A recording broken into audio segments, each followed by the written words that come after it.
Hey everybody, welcome back to RPG Rookies, where we cover Dungeons & Dragons, tabletop role-playing games, dungeon crawlers, and all things fantasy. I am your dungeon minion. You heard right, I said minion, because I'm certainly no master. Today we have another flip through and review. Today I'm going to be reviewing this product right here, which is for the Pathfinder Role-Playing Game. This in particular is a first edition product, but it's still a very useful resource and tool in any player and or dungeon master's toolkit. Now this here is referred to as the Advanced Race Guide, and if we look at the back here, it says get the most out of your heritage with the Pathfinder RPG Advanced Race Guide.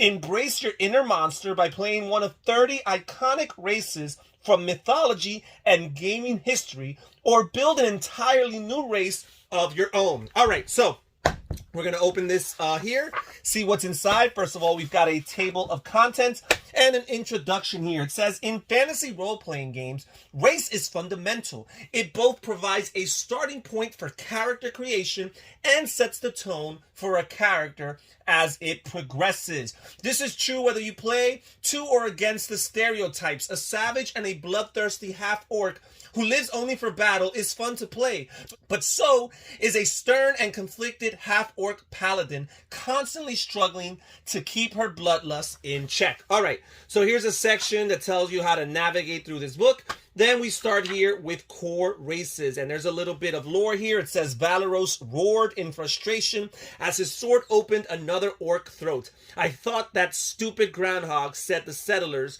were human. All right, so here it talks about the core races, general description, racial traits, alternate racial rules, racial archetypes, and new racial rules. So here in the racial archetypes, we have dwarves, elves, gnomes, half-elves, half-orcs, halflings, and humans.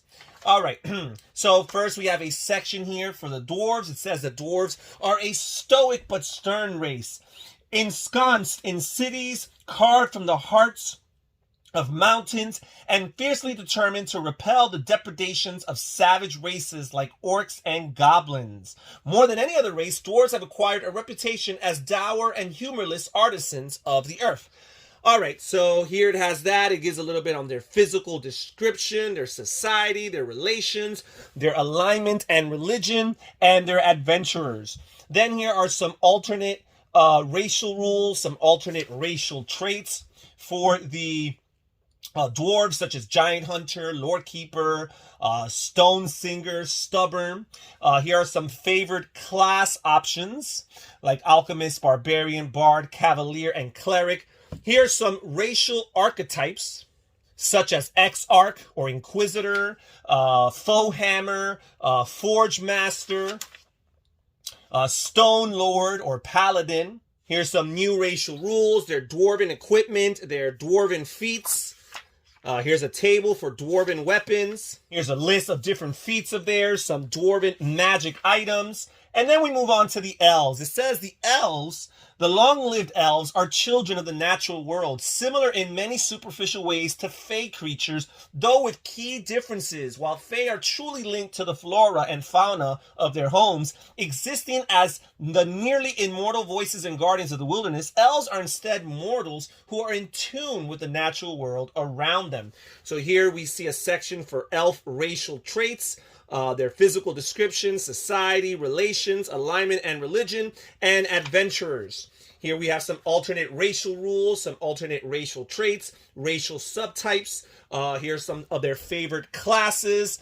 What else here? The racial archetypes, such as Ancient Lore Keeper, or Oracle, Spell Dancer or Magus, Spellbinder, Tree Singer or Druid. Here's a section for some plant companions. Each plant companion has different starting sizes, speed, attacks, ability scores, and special qualities. They are so in tune with nature that even plants can accompany them. And you have the carnivorous flower and the crawling vine and the puffball and the sapling trent. Here's some new racial rules as it pertains to elven equipment.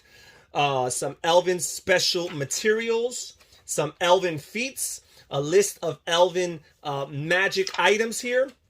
And then we move on to the gnomes, and it says, gnomes are distant relatives of the Fae, and their history tells of a time when they lived in the Fae's mysterious realm, a place where colors are brighter, the wildlands wilder, and emotions more primal. And here we have a list of gnome racial traits. It talks here about their physical description, their society, their relations, their alignment and religion, and of course, they're adventurers. Here are some alternate racial rules, such as alternate racial traits, racial subtypes, preferred or favored class options. Here are racial archetypes, such as experimental gunsmith, the gunslinger, the prankster or bard, the saboteur or alchemist. Here's some gnome equipment, a list of gnome feats, some gnome magic items, a bunch of them here, gnome spells. And then we move on to the half-elves. Elves have long drawn the covetous gazes of other races. Their generous lifespans, magical affinity, and inherent grace each contribute to the admiration or bitter envy of their neighbors. And here are some half-elf racial traits. Talks about their physical description, their society, their relations, alignment, and religion. Adventurers, a list of potential names here. Alternate racial rules, such as alternate list of racial traits, racial subtypes, their favorite class options, some racial archetypes such as the bonded witch, the bramble brewer, the wild caller, the wild shadow. And here we have a list of additional new racial rules. Their half-elven equipment, half-elven feats, some half-elven magic items. Okay, a list of those here. And then we move on to the half-orcs. As seen by civilized races, half-orcs are monstrosities, the result of perversion and violence. Whether or not this is actually true, half-orcs are rarely the result of loving unions, and as such, they are usually forced to grow up hard and fast, constantly fighting for protection or to make a name for themselves. And here's a list of half-orc racial traits. Talks here about their physical description, their society, their relations, their alignment and religion, and their adventurers. Here we have alternate racial rules, such as alternate racial traits, racial subtypes, favored class options, racial archetypes, such as the blood god disciple or summoner. We have here the hateful rager or barbarian. Here we have the redeemer or paladin. Here we have the skulking slayer or rogue. Here we have some half-orc equipment, a list of half-orc equipment. We have some magic items, half-orc magic items. And then we move on to the halflings. Optimistic and cheerful by nature, blessed with uncanny luck, and driven by a powerful wanderlust, halflings make up for their short stature with an abundance of bravado and curiosity. At once excitable and easygoing, halflings like to keep an even temper and a steady eye on opportunity, and are not prone to violent emotional outbursts as some of the more volatile races. And here we have a list of halfling racial traits. Talks here about their physical description, society, relations, alignment and religion, and adventurers. Here we have a list of alternate racial rules, such as alternate racial traits, racial subtypes, favorite class options, and racial archetypes, such as the community guardian, and the filcher, and the order of the paw, and the underfoot adept. Here are a list of halfling equipment, some halfling magic items, and we move on to humans. Humans possess exceptional drive and a great capacity to endure and expand, and as such are currently the dominant race in the world. Their empires and nations are vast, sprawling things, and the citizens of these societies carve names for themselves with the strength of their sword arms and the power of their spells. Here we have a list of human racial traits. We talk about their physical description, society, relations, alignment and religion, adventurers, and here again a section for their names. Some alternate racial rules, such as alternate racial traits, racial subtypes, favorite class options, and racial archetypes and bloodlines, such as the buccaneer, or the feral child, or the imperious bloodline, or the wanderer. Here we have a list of human feats, as well as human magic items. Here we have a section for human spells as well. And then we are done with chapter 1, and we move on to chapter 2, which is on featured races. And again, a little bit of more lore here. It says, "Down, Sione yelled in her hand. A marble-sized ball of flame sprang into being, roaring to consume her whole fist as she lifted it high, and a rough arm shoved her back. Are you insane?" Alahazra asked. Do you really think a fire's going to hurt an Ifrit? While the 7 core races are the primary focus of Pathfinder Roleplaying Game, they're not the only ones suitable to be played as characters. And here we find some other races such as the Aasimars, the Catfolk, the Dhampirs, the Drow, the Fetchlings, the Goblins, the Hobgoblins, the Ifrits, the Cobbleds, the Orcs, the Orids, the Ratfolk, and the Sylphs. We also have the Tengus, and the Tieflings, and the Undines. Here we have a general description of all of these different races, some new racial rules, and then we go into the particulars of each of these different races. And it says Aasimars are humans with a significant amount of celestial or other good outsider blood in their ancestry. And here it talks about their alternate racial traits as well as their physical And here we have a section for their physical description and society and relations, alignment and religion, adventurers, and male and female names. So very much the same format as the previous chapter with the main core races, except here we go into detail for these additional races here. We talk about their favorite class options and racial archetypes such as the Purifier, the Tranquil Guardian. Here's a list for their equipment, Aasimar equipment, and a list for Aasimar magical items. And then we move on to the Catfolk. It says Catfolk are a race of natural explorers who rarely tire of trailblazing, but such trailblazing is not limited merely to the search for new horizons in distant lands. Many Catfolk seek personal growth and development as equally valid avenues of exploration. So again, we have their physical description, society, relations, alignment and religions, adventurers, some names, alternate racial traits. Here's a section, a little table for Catfolk rogue talents. Here's their favorite class options, racial archetypes such as Cat Burglar, Nimble Guardian. Here's a list of Catfolk equipment and Catfolk magic items. And then we move on to the Dhampirs here. And it says the half-living children of vampires, birthed by human females, Dhampirs are progenies of both horror and tragedy. The circumstances of a Dhampir's conception are often called into question, but scarcely understood, as few mortal mothers survive the childbirth.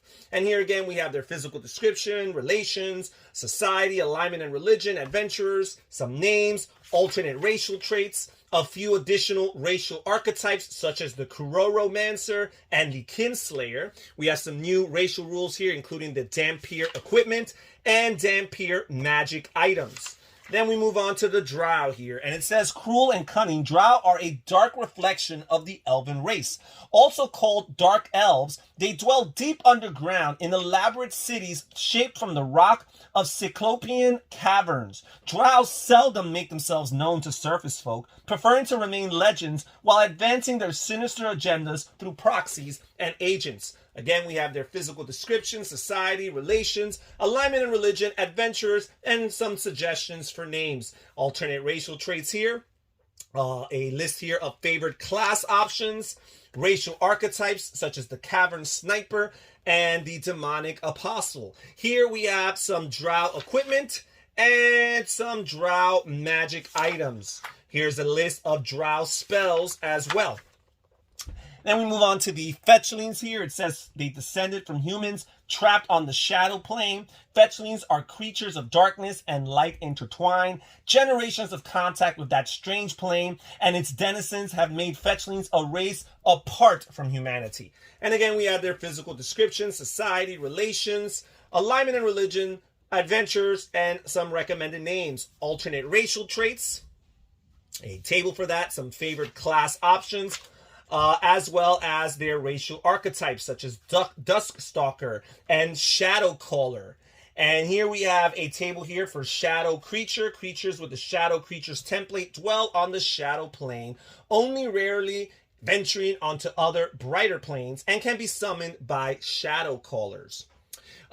So here we have some fetchling equipment and a list of fetchling magic items, not to mention some fetchling spells. Then we move on to the goblins. Goblins are a race of childlike creatures with destructive and voracious nature that makes them almost universally despised. Weak and cowardly, goblins are frequently manipulated or enslaved by stronger creatures that need destructive, disposable foot soldiers. So here we have a list of their physical descriptions, society, relations, alignment and religion, adventures, some recommended names, alternate racial traits, favored class options, as well as racial archetypes such as the feral Gnasher and the Firebomber. Here we have a list of goblin equipment, table here for some goblin weapons. Here's some goblin magic items, goblin spells as well. And then we move on to the hobgoblins. Fierce and militaristic, hobgoblins survive by conquest. The raw materials to fuel their war machines come from raids, their armaments and buildings from the toil of slaves worked to death. Naturally ambitious and envious, hobgoblins seek to better themselves at the expense of others of their kind, yet in battle they put aside petty differences and fight with discipline rivaling that of the finest soldiers. So here we have a list of their physical descriptions, society, relations, alignment and religion, adventurers, and some recommended names. We also have some alternate racial traits, favored class options, racial archetypes such as the Fell Rider, the Iron Skin Monk, some hobgoblin equipment here, and hobgoblin magic items. And then we move on to the Ifrits here. And it says humans whose ancestry includes beings of elemental fire, such as Efreet. Ifrits are passionate and fickle race. No Ifrit is satisfied with sedentary life. Like a wildfire, Ifrits must keep moving or burn away into nothingness. And here we have their physical description, relations, alignment and religion, adventurers, some recommended names, alternate racial traits, favored class options, racial archetypes such as the Immolator, the Wishcrafter. Here is a list of Ifrit equipment, and we have a list of Ifrit magic items here as well, Ifrit spells, and here we move on to the Cobbleds, and it says Cobbleds are weak, craven, and seethe with a festering resentment for the rest of the world, especially members of races that seem stronger, smarter, or superior to them in any way. They proudly claim kinship to dragons, but beneath all the bluster, the comparison to their glorious cousins leaves Cobbleds with a profound sense of inadequacy. Here we have their physical description, society, relations, alignment and religion, adventurers, and a list of recommended names, their racial traits, favored class options, and their racial archetypes and bloodlines, such as Bushwhacker. Here it talks about the Cobbled Sorcerer bloodline. While many Cobbled Sorcerers tout their purely draconic bloodline, over generations of eldritch training, some such spellcasters have created a bloodline that, while tinged with some draconic magic, is the embodiment of the race's virtue distilled into arcane form. Many practitioners of this bloodline go on to lead powerful Cobbled tribes. Here is a table of Cobbled tail attachments, some new racial rules such as Cobbled equipment, Cobbled feats. Here is a list of Cobbled magic items and Cobbled spells. Here we have the section for the orcs, and it says orcs are aggressive, callous, and domineering. Bullies by nature, they respect strength and power as the highest of virtues. On an almost instinctive level, orcs believe they are entitled to anything they want unless someone stronger can stop them from seizing it. And here again we have their physical description, society, relations, alignment and religion, adventurers, and male and female name recommendations. We have alternate racial traits, favored class options, and additional racial archetypes such as the Dirty Fighter or the Scarred Witch Doctor. Here's a list of orc equipment. Here we have some orc magic items along with some orc spells. And then here we have the Oreads. And here the Oreads are humans who whose ancestry includes the touch of an elemental being of earth somewhere along the line, often that of a shaitan genie. Stoic and contemplative, Oreads are a race not easily moved, yet almost unstoppable when spurred to action. So here's their physical description: society, relations, alignment and religion, adventurers, some recommended male and female names, a list of their alternate racial traits, favored class options, and then their racial archetypes, such as the shaitan binder and the student of stone. Here is some Oread equipment. We also have some Oread feats here, some Oread magic items, Oread spells. Then we move on to the rat folk. Rat folk are small, rodent-like humanoids originally native to subterranean areas in dry deserts and plains. They are now more often found in nomadic trading caravans. Much like the pack rats they resemble, rat folk are tinkerers and hoarders by nature, and as a whole are masters of commerce, especially when it comes to acquiring and repairing mechanical or magical devices. Again, their physical description: society, relations, alignment and religions, adventurers, recommended male and female names, alternate racial traits, favorite class options, and additional racial archetypes such as the Gulch Gunner and the Plaid Bringer. Here's some rat folk equipment along with rat folk feats and rat folk magic items and rat folk spells. Then we move on to the final race that this book adds to the selection, which is the Sylphs. And it says that born from the descendants of humans and beings of elemental air, such as the Jinn, Sylphs are a shy and reclusive race consumed by intense curiosity. Sylphs spend their lives blending into the crowd, remaining unnoticed as they spy and eavesdrop on the people around them. And here we have their physical description: society, relations, alignment and religion, adventurers, and recommended male and female names. We have an alternate list of racial traits, favored class options, as well as racial archetypes such as the Sky Druid and the Wind Listener. Here we have some Sylph equipment, along with Sylph feats, some Sylph magic items, and some Sylph spells as well. So, I spoke prematurely. We do have a few additional races, such as the Tengus here, and we also have the Tieflings, of course, and we also have the Undines. And I'm just going through this pretty quickly because I went